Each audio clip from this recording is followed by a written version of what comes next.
Hey, welcome back to Anti-King. We are back once again with another horror you probably slept on. Today I'm covering the 2015 comedy thriller Home Sweet Hell. The movie plays a lot on control and jealousy and their role in different relationship dynamics, be it a mother and her children or a husband and wife. It features a dynamic cast and impressive writing, so without further ado, let's jump right into it. Home Sweet Hell was released in 2015 and stars Patrick Wilson and notoriously difficult Katherine Heigl, as well as the ever-lovely slept-on alum Jordana Brewster. The movie wastes no time in letting you know what kind of mom Katherine Heigl's character, Mona, is. The opening scene features her admonishing her kids for wrestling over an Xbox controller.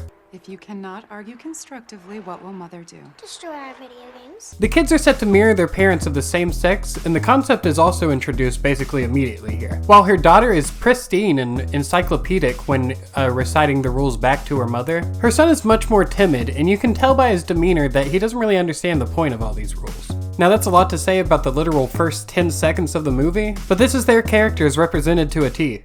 Not only are the kids mirror images of their parents' personalities, but the parents themselves are doing plenty here. Mona is a tightly wound, meticulous to a fault planner. She is constantly in control. The contrast is her husband, Don Champagne. He's easygoing, almost adrift. He's a perfect fit for Mona because he's the type of person to sit back and let her take charge. And for the most part, he just seems excited to have landed a woman as hot as she is. So mutually beneficial?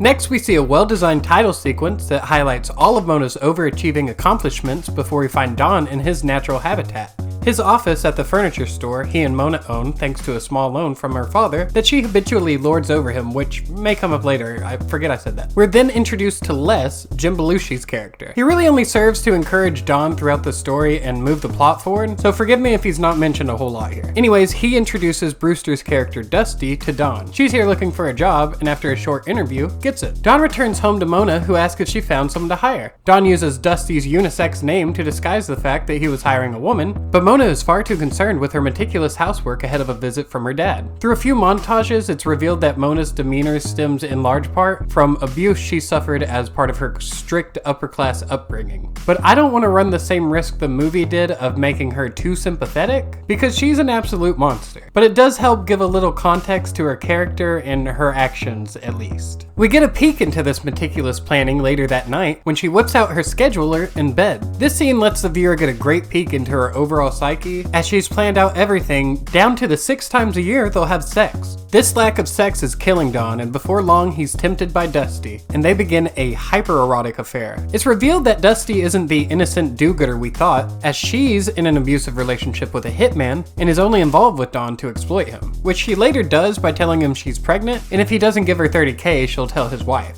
Which, by the way, she first brings up at Don's kid's birthday party, which is just cold-blooded. Les convinces Don to tell Mona before Dusty can, and he does. Mona then decides the only way out is to kill her. And being the pushover he is in this relationship, Don agrees. Mona and Don scheme up a plan to poison her and invite her to his office under the guise of paying her her hush money. We cut to later that night as Don welcomes Dusty into the store after hours. Dusty stays in character as Don pours his heart out to her, and you can see the very real sympathy she feels for him. He makes her a prescription cocktail anyways, and soon she realizes she's been drugged. She struggles her way out of the store before collapsing in Don's arms on the showroom floor, muttering about her people. Mona then shows up and instructs Don to throw her in the trunk, and they head back home. When they get there, Dusty lurches alive, which is devastating to Don and kind of funny to Mona. Oh, maybe we should just let her go. Really? No, get a hammer. So Don gets a hammer but can't finish the job, so Mona gleefully takes over. We cut to her aforementioned people, still waiting on Dusty to return with the money, and they're starting to get a little anxious about their wait time. The next scene to me is the movie's most memorable and most disturbing scene, as Mona strips down in front of a workbench hosting Dusty's lifeless body in a garage that's been plastered with tarps. The level of thought and preparedness that went into this is perfectly at home with her character, and the writing to get her to this point has nailed every beat as attempted to. Couple that with the main theme drumming up in the background of beautiful cinematography, juxtaposed by the gravity of the situation and the tangible visceral action that's happening, and we have an outstanding piece of horror here. The movie hinges on this scene working, and wow does it. Mona finishes up and lets Don know that she'll be hiring the next employee, and also that Who wasn't pregnant, by the way.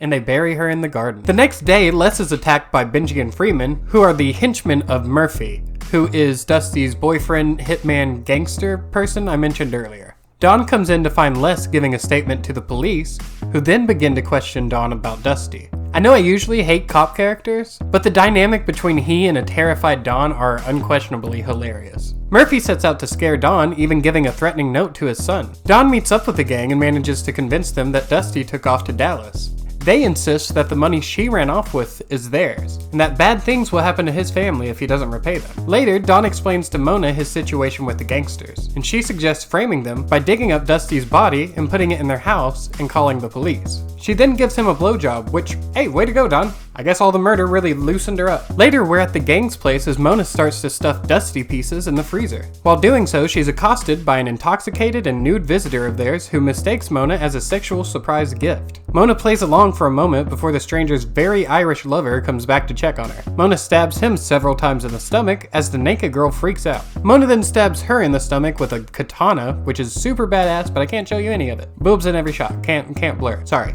Mona makes her way out of the house and back into Dawn's car, where she calls the police. Murphy gets a call from Irish dude and speeds home to find he's been set up. The police and the gang get locked into a standoff that kills Benji but allows Murph to escape. The police find Dusty's body and assume Murphy and Benji were responsible for the murder. Later, we start to see glimpses of Mona's already delicate psyche beginning to really unravel. She's become more and more antisocial and even occasionally threatens to kill Dawn. A dead neighbor's dog in their freezer is the final straw for Dawn, and he stages an accident to put a stop to her once and for all. This time with a goddamn explosion. Whoa! We cut to Dawn and the kids in a huge new house, driving away in a huge new SUV, with Murphy following in tow as the movie fades to black. We hear 2 gunshots, a prolonged horn, and some screaming kids, telling us Dawn is the last to get his comeuppance. Alright, I'm like 6 videos into the series now, so I'm not going to explain how I rate these. Go watch the other ones. This movie plays mostly as a comedy, so there's not a lot of natural tension in the script. However, Mona's overbearing demeanor has a tension of its own, not to mention a lot of the scenes involving Dawn and the cop, Dawn and the gang, Dawn and Dusty.